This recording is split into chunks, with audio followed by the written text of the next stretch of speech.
name is Rebecca. I'm a graduate student at the University of Pennsylvania, and I work with Dr. James Peterson. So Anne already taught you how to grow single colonies of bacteria on a plate. In order to express protein, the first step is that we must amplify this bacteria. In order to amplify the bacteria, we will pick a single colony from the plate and inoculate a small 5 milliliter primary culture. In order to determine if the cells are growing, we can tell because the solution will become more cloudy.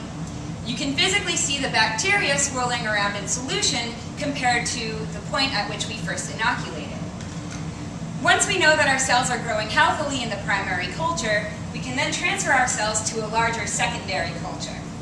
And so the secondary culture will typically be about 500 milliliters to 1 liter total volume. Finally, we'll inoculate the secondary culture and allow it to grow to a certain point of cloudiness. And at this point, we will add a small molecule inducer of protein expression known as IPTG. Finally, the culture will appear to be cloudy and protein expression will have been occurring for approximately 12 hours at 25 degrees Celsius. And at this point, we will centrifuge our solution to pellet the bacteria such that we can separate the physical bacteria from their liquid growth medium. In order to separate our bacteria from the liquid growth medium, we are going to centrifuge our bacterial growth. The way that a centrifuge works is that it will spin our centrifuge bottles as well as the liquid growth medium at a very high speed, at 30,000 revolutions per minute. After spinning for a long period of time, what will happen is that the pellet will be transferred to the bottom of the tube, such that we can now separate it by simply decanting off the liquid growth medium. Centrifugation will take approximately 20 minutes, and at this point we will be ready for purification. After centrifugation, you can see that the pellets are now down at the bottom of the tube in a clump.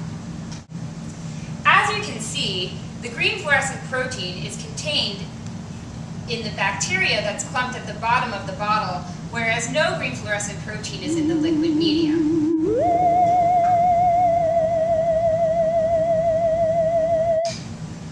In order to separate the bacteria from the liquid medium, we simply have to pour the liquid medium into a separate container. After we remove the excess media, we are going to break up the cells and prepare them for purification. So this solution is our lysed bacterial pellet. And although we cause the bacteria to specifically produce the green fluorescent protein, we will still need to remove the protein specifically from the other thousands of proteins that the E. coli cell produces. Additionally, we will have to remove the protein from other material that's contained within the cell. In order to specifically remove the green fluorescent protein, we're going to take advantage of a special amino acid tag that was engineered onto the protein. This particular tag can bind really well to these nickel beads, and other proteins contained within the cell cannot bind to these nickel beads. The first step of running a protein purification column is to bind the cell lysate with the nickel beads for approximately 1 hour. Next, we will apply the incubated beads and lysate to a column.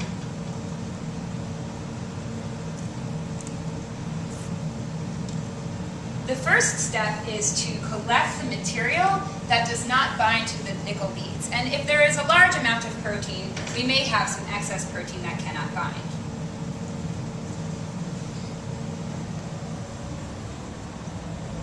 So this material will be our flow-through. After washing the flow-through, the first step will be to wash the beads.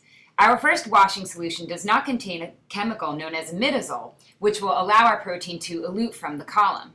So as you can see, we have a lot of excess green fluorescent protein that did not bind to the beads, and this will continue to flow through as we are washing the column.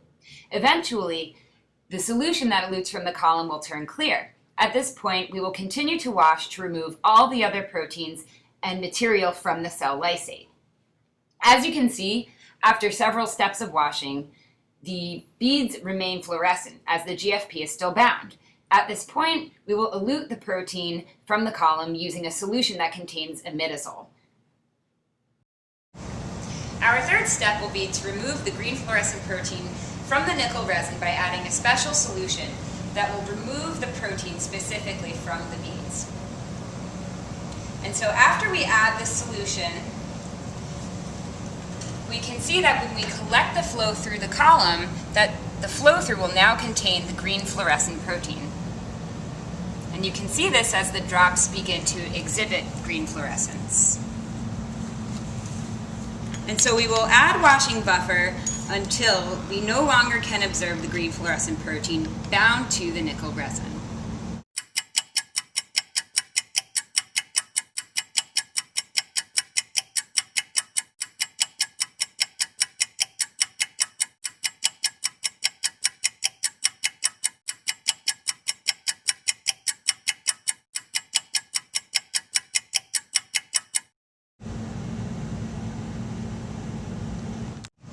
So after purification, we now have a solution that contains only the green fluorescent protein. This protein has allowed biochemists to study important cellular mechanisms for several years.